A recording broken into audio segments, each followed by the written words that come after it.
Hello hi అందరికీ నమస్కారం. My name is Ram. Welcome to my repeat YouTube channel. మీకు ఈరోజు షేర్ మార్కెట్లో డౌన్ ఫాల్ గురించి చెప్పడానికి వచ్చేసాను. ఇంకెందుకు ఆలస్యం, వీడియోలోకి వెళ్ళిపోదామా? ట్రంప్ గారు తీసుకునే నిర్ణయాలు ఇండియాలో షేర్ మార్కెట్ పతనం. ఇది చాలా వినడానికి విడ్డూరంగా ఉన్నా కానీ నగ్న సత్యం. చాలా బాగుంది. ఇది నిరుపేదలకి ఒక మంచి కల స్వప్నం అని నేను అనుకుంటున్నాను. మీకు ఎవరికైనా సరే షేర్ మార్కెట్ తెలియకపోతే ఖచ్చితంగా నేను చెప్పిన వీడియో ఫాలో అవ్వండి. చాలా తక్కువలో చెప్తాను, చాలా ఫాస్ట్గా చెప్తాను. జిరోదా యాప్ అని ఒకటి ఉంటుంది మీ మొబైల్స్లో. ఒక Paytm app, Google pay app లాగా జిరోదా కూడా ఒక యాప్ అండి. మీకు తెలియకపోతే యూట్యూబ్లో చాలా తెలుగు క్లాసెస్ ఉంటాయి, చూసి ఇన్స్టాల్ చేసుకోండి. మహా అయితే 300 తీసుకుంటాడు. అదే ఏంజల్ వన్ యాప్ అయితే ఫ్రీ యాప్. ఓకే, మీరు ఈ యాప్స్ తీసుకుని దీంట్లో ఇంటర్ఫేసెస్ ఎలా వాడాలని యూట్యూబ్లో ఒక గంట క్లాస్.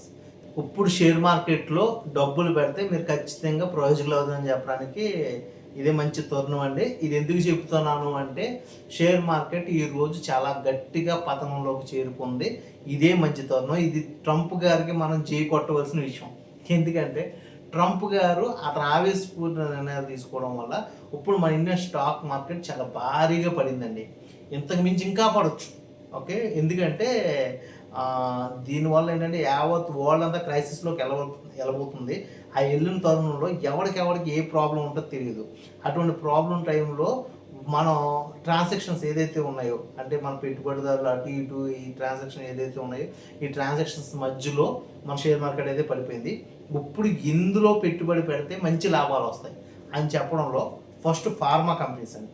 ఫార్మా కంపెనీస్లో ఏ దాంట్లో అయినా సరే మీరు ఇప్పుడు ఇన్వెస్ట్ చేసుకుంటే ఖచ్చితంగా డిసెంబర్ నెలకి మీరు మంచి లాభాలు అయితే చూడగలుగుతారు. నాకు తెలిసి doctor Reddy's lab stock multiply చేసిన తర్వాత 1200 చేంజ్ నుంచి 1300 చేంజ్లో అయితే అది ఎప్పుడు అటు ఇటు బేర్ అండ్ బుల్ చేసుకుంటుంది. బట్ ఈరోజు అది 1100 చేంజ్లోకి వచ్చిందండి. 1180 చేంజ్లోకి అయితే వచ్చిందండి. ఇంకా పడవచ్చు, బట్ చూస్ అయితే మాత్రం ఫార్మా కంపెనీలో రెడ్డిస్ అయితే ఇండియాలోనే కాదు వరల్డ్లోనే టాపెస్ట్ షేరు. దాంట్లో అయితే పెట్టుబడి పెట్టుకోండి, మంచిది అది.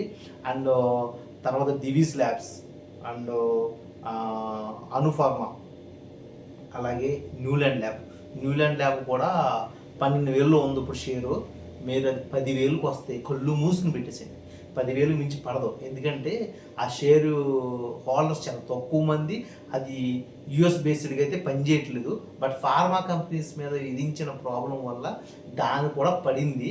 కానీ అది ఎక్కువగా చైనాకి అండ్ వేరే కంట్రీస్కి మాత్రమే అది ముడిసరుకు అయితే సప్లై చేస్తుంది. యుఎస్కి చాలా తక్కువ. అది మాత్రం మంచి షేర్ అండి. 10,000కి అయితే పడితే పెట్టేసింది. ఎంత దొరికితే అంత పెట్టేసండి. అది డిసెంబర్ నెలకు 15,000కి వెళ్ళిపోతుంది. ఓకే, ఎందుకంటే అది ఆల్రెడీ 17,000కి వెళ్ళి పడింది ఇప్పుడు. ఓకే, అలా తర్వాత మనకున్న పెద్ద షేర్లో ఒక షేర్ రిలయన్స్ షేర్ ఎప్పుడు కూడా మీకు తెలుసు ప్రతి 3 నెలలకి దాన్ని డబుల్ చేస్తూనే ఉంటాడు. కానీ అంబానీ గారు దాన్ని ఎప్పుడు కింద పడేయడు. కానీ గత కొన్ని రోజులుగా అది క్రైసిస్లో ఊగుతుంది. ఎందుకంటే ట్రంప్ గారు తీసుకునే నిర్ణయాల వల్ల రిలయన్స్ షేర్ ఊగుతుంది. రిలయన్స్కి ట్రంప్ గారికి సంబంధం లేదు. బట్ రిలయన్స్ షేర్లో ఎక్కువగా మార్క్ జూగన్బర్గ్ అలాగే ఇంకో అదర్ కంట్రీస్లో ఉన్న పెద్దలు షేర్స్ని అయితే రన్ చేయడం వల్ల ఈ షేర్ యొక్క భవిష్యత్తు కొంచెం అటు ఇటుగా ఊగుతుంది. బట్ రిలయన్స్ షేర్లో పెట్టుబడులు ఎవరు పెట్టినా కానీ రిలయన్స్ షేర్ మాత్రం ఎక్కువ బిజినెస్ ఇండియా అండ్ చైనాలో జరుగుతుంది కాబట్టి ఆ షేర్కి వచ్చిన ప్రాబ్లం లేదు. అది మళ్ళీ రన్ అవుతుంది, మళ్ళీ అప్లోకి వెళ్తుంది అండ్ బేర్ని దాటి బుల్కి వెళ్తుంది. ఓకే, రిలయన్స్ షేర్ మల్టిప్లై చేసిన తర్వాత 3,000 ఉండవలసిన షేరు గత ఫిబ్రవరిలో అనుకుంటా 1,100 తీసుకొచ్చి పెట్టారండి. అది మెల్లమెల్లగా 1,500కి పాకింది. మొన్న ట్రంప్ గారి నుంచి ఆ షేక్ మూమెంట్ వల్ల ఇప్పుడు 1,200 చేంజ్గా 1,300 చేంజ్కి అయితే వచ్చిందండి. 1,380 చేంజ్కి అయితే వచ్చిందండి. ఈరోజు నేను చూశాను. 1,380 చేంజ్ అంటే ద బెస్ట్ అండి. 1,350 నా టార్గెట్. 1,350కి పెడదామని చూస్తున్నాను. బట్ 1,380లో కూడా మంచి టార్గెటే. ఇంకా 1,200కి వచ్చిందంటే ఇంకా అల్టిమేట్. దానికన్నా అదృష్టవంతులు లేడు. 1,200కి వచ్చిందంటే పెట్టినోడు ఎవడో కూడా దాని నుంచి లాభంలో చూస్తాడు. Okay, but 1,350 is the target share. అది 1,350కి తగ్గింది అనుకున్నప్పుడు పెట్టేసేయండి. నాకు తెలిసి డిసెంబర్ నెలకి మీరు అది ఖచ్చితంగా 2,500 షేర్లో చూస్తారు దాన్ని. Reliance is the best Indian bull share అది. Okay. And next Adani groups ఎక్కువగా అదానీ ఎంటర్టైన్మెంట్స్ కానీ అదానీ ఎనర్జీ కానీ ఎక్కువగా అమెరికాతో అయితే అవి వర్క్స్ అయితే చేస్తున్నాయి. దానివల్ల ఏంటంటే ఎప్పుడు కూడా దాని మీద రిఫ్లెక్షన్ అయితే అమెరికా రిఫ్లెక్షన్ కనిపిస్తూ ఉంటుంది. అలాగే అదానీ ఎంటర్ప్రైజెస్ గత 1 వీక్ బ్యాకే 2600 ఉండేదండి. అది ట్రంప్ గారి నిర్ణయాల వల్ల ఈవేళ 2222 రూపాయలు పడింది. అంటే దగ్గర దగ్గర 400 రూపాయలు పడింది.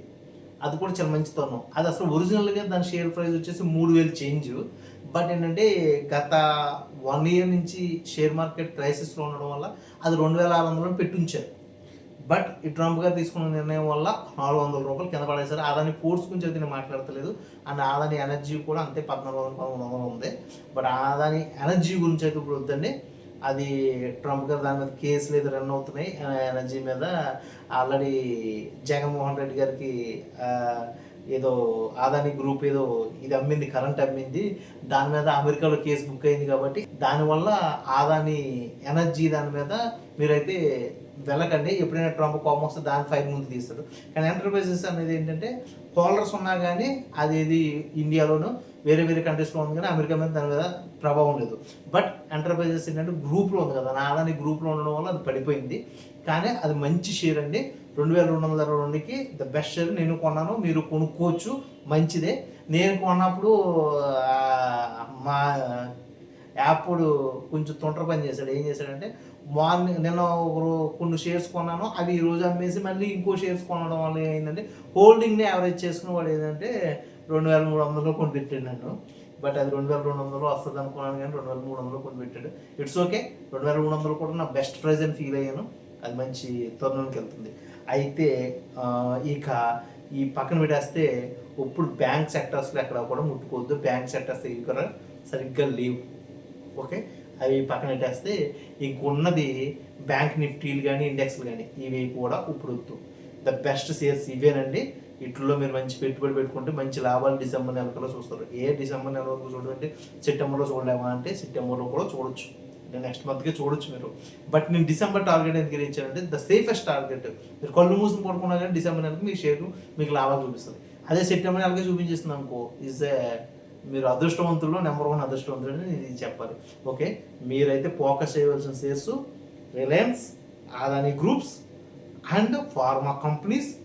Okay, and like Tata steel లాంటి షేర్స్. టాటా స్టీల్ కూడా ఇప్పుడు భవిష్యత్తు సరిగ్గా లేదు. ఎందుకంటే పెద్ద ఆయన పోయిన కాంచి ఆ షేరు అక్కడే ఆగిపోయి ఉంది, పెరగట్లేదు. ఒక 2 ఇయర్స్ నుంచి ఆ షేరు ఆ రేంజ్ మార్కెట్లో ఉండిపోయింది. అది మరి ఆ సిఇఓలు ముందుకు వచ్చి టాటా గ్రూప్స్ గురించి మాట్లాడట్లేదు, మేము సేల్స్ పెంచుతున్నాం అనేసి కూడా చెప్పట్లేదు. ఎందుకంటే పెద్ద ఆయన లేని తరుణంలో దాన్ని బలం అనుకోవాలా లేకపోతే దాని మీద ఏమన్నా వాళ్ళ యొక్క ఉనికి సరిగ్గా లేదనుకోవాలన్నది ఇంకా ఆ గ్రూప్స్కి వదిలేస్తున్నానండి. నేను టాటా గ్రూప్ షేర్స్ నుంచి బయటకు వచ్చేసాను ఒక 4 నెలల క్రితం. అది చెప్పాలి కాబట్టి మీకు చెప్తున్నాను. టాటా గ్రూప్ షేర్స్ కూడా మీరు ఒకసారి చెక్ చేసుకోండి, అవి అయితే సరిగ్గా లేవు. అండ్ రిలయన్స్ ఇన్ఫ్రా, ఇది అనిల్ అంబానీ గారి షేరు. దీన్ని ఈడీ రైట్స్ జరగడం వల్ల 400 రూపాయల షేరు ఇవాళ 282 రూపాయలకు వచ్చేసింది. ఇది కూడా మంచి షేర్ అండి. ఓకే, ఎందుకంటే అనిల్ అంబానీ గారికి ముఖేష్ అంబానీ గారు ఎప్పుడూ కాపాడుతూనే ఉంటారు. మళ్ళీ గొడవలన్నీ పక్కన పెట్టేసి మళ్ళీ బుల్ రన్ అయినప్పుడు అనిల్ అంబానీ గారి షేర్ రిలయన్స్ ఇన్ఫ్రా కానీ ఎనర్జీ కానీ మళ్ళీ బుల్ అవుతాయి కన్ఫామ్. ఇది మీకు బెస్ట్ అనుకుంటే ఒక 100 లేకపోతే 50 మీ స్తోమలు బట్టి కొనుక్కోండి. ద బెస్ట్ షేర్స్ అండి అవి కూడా. ఎన్సీసీ ఒకటి పడిపోయింది. ఎన్సీసీ మీద ఇప్పుడు ఫోకస్ చేయాలనుకుంటే మాత్రం ఆలోచించి ఫోకస్ చేయండి. ఎందుకంటే ఎన్సీసీలో జుంజున్వాలా గారు అయితే కొన్ని షేర్స్ కొని దాన్ని బాగా పెంచారు. ఎందుకంటే 26 రూపాయలు ఉన్న షేర్ని దగ్గర దగ్గర 400 రూపాయలు తీసుకెళ్ళడంలో ఆయన హార్ట్ అటాక్ వచ్చి పోవడం వల్ల ఆ షేర్లో ఉన్న హోల్డర్స్ బయటకు వచ్చేయడం వల్ల ఆ షేర్ ఈ రోజు 222 రూపాయలకు పడిపోయింది. ఓకే, ఇటువంటి కొన్ని మీరు గమనించాలి. అలా చూసుకుంటే జీ ఎంటర్టైన్మెంట్స్ ఒకటి, ఇలాంటివి చాలా షేర్స్ కింద పడిపోయి ఉన్నాయి. బట్ ఇదంతా కూడా రోజు మీరు అవగాహన చూసుకుని అయితే ఫాలోఅప్ చేసుకోండి. ఈ రోజుల్లో మీరు పెట్టుకోవాలనుకుంటే లాంగ్ టర్మ్కి అయితే Reliance, pharma and Adani groups best shares అండి. ఇది నేను చెప్పబోయే అనాలిసిస్ అండి. ఈ వీడియో కనుక మీకు నచ్చినట్లయితే please like, share and subscribe అండి. మరో మంచి వీడియోతో మీ ముందుకు వస్తాను. జై హింద్.